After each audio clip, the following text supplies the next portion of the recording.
Hey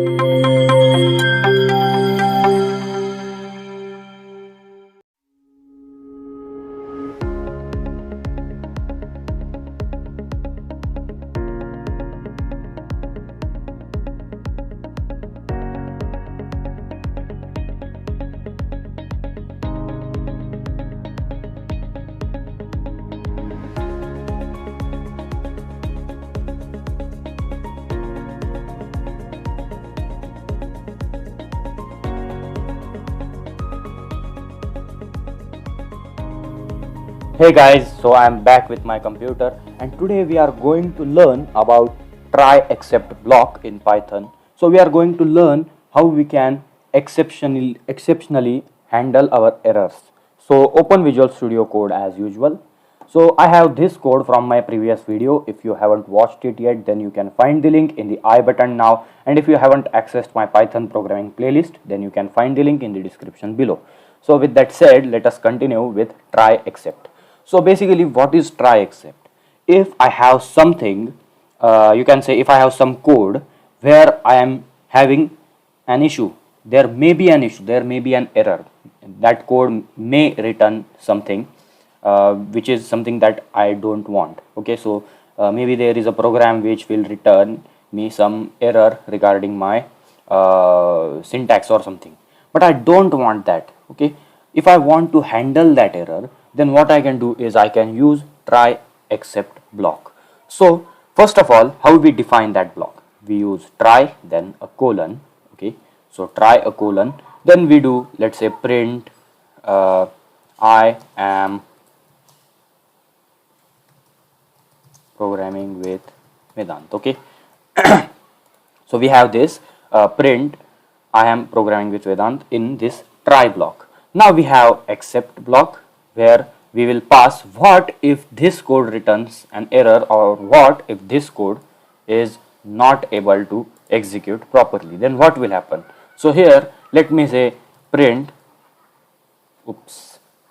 okay, so here we can say there was an error in that code, So here what we have done is we said that print I am programming with Vedant in our try block. So our code will try this first. Okay, our code will try running this first. If there is some error and if this code is not able to execute, then and only then we will move on to this except block, and then our Python will give us the output of this code. So let us run it. Here you can see I am programming with Vedant. This code is executed successfully. There is no problem in that code. Okay, but now what if I will try to print name? As you know, we will get an error because name is not defined.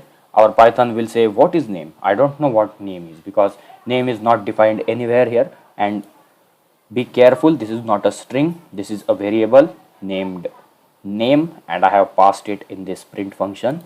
Okay, and I haven't defined it yet. Okay, I haven't said like this, I haven't created that variable yet. Okay, so I haven't created that variable and still I'm trying to print that.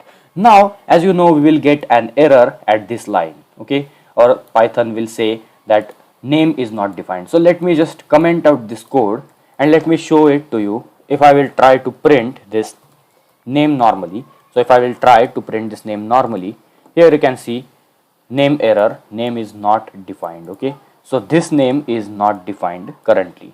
So now let us use try except block. So here what we are doing is we are saying print name. If there is an error, then we will move on to this block and then we will execute this code. There was an error in that code. Let me run it. Here you can see we have there was an error in that code. So this is a friendly message which we have seen here. If you have an application or if you are working in a production environment, there you cannot risk your application to show errors like that. Okay, so let me just delete it, or let me just comment this out. Okay, so now if I will run it, here you cannot show such type of errors to your users like traceback, most recent calls, last. Okay, so you cannot show this type of errors to your users. Instead you can give a friendly message. Okay, so let's say we have program where we are taking a value of x. Let's say x is equal to, let's say 10, or we can give here number.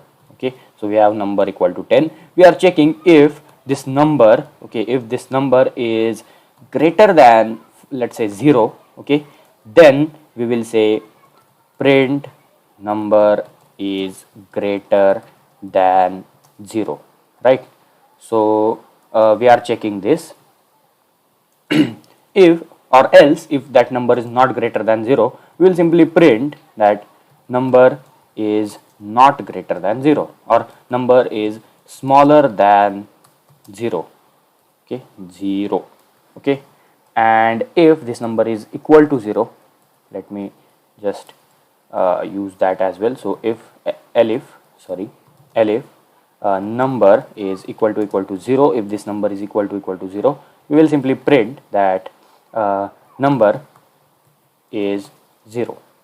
Okay, so we have these three conditions here. So first of all, we are checking that our number is greater than 0, less than 0, greater than 0 actually. So we are checking that our number should be greater than 0, then we will print this. If our number is equal to 0, then we will print this. If our number is less than 0, or if these both conditions do not met, then we will print that number is smaller than 0. Now what we will do is we will run this code first of all, and as you know, we will get number is greater than 0. That's obvious. But what if I will say here that this, okay, so this is not a number, this is not an integer. So as you can see, we will get an error here. So here you can see this is not defined. Okay, or else we can let's say we can say here this is like this empty string. Okay, now let me run it. Here you can see greater than is not supported between instances of str and int. So if you are taking an input from user where user should enter a number, but still user by mistake or user tries to enter a number and he enters something, you can say string or a boolean value, anything. Okay, so if a user mistakenly you can say gives input of a non-integer value, then our program is giving error. So we don't want this. Then what we will do is let's say we will take input first of all. Here let us take input, or you can say anything. Okay, we will simply keep number is equal to 0 first of all, and then we will use our try block. So we will say try this. Okay, so we are telling our Python that please try this code, and if this is not happening or this is not going on well, okay, if this program is giving you errors or this is not being executed, then print there was an error during execution. So execution means running the code. Okay, so we have mentioned number is equal to 0, so we should see this number is 0 here. So here you can see number is 0. Currently we have number is 0 here. Now if I will add a string here, okay, our program will try this.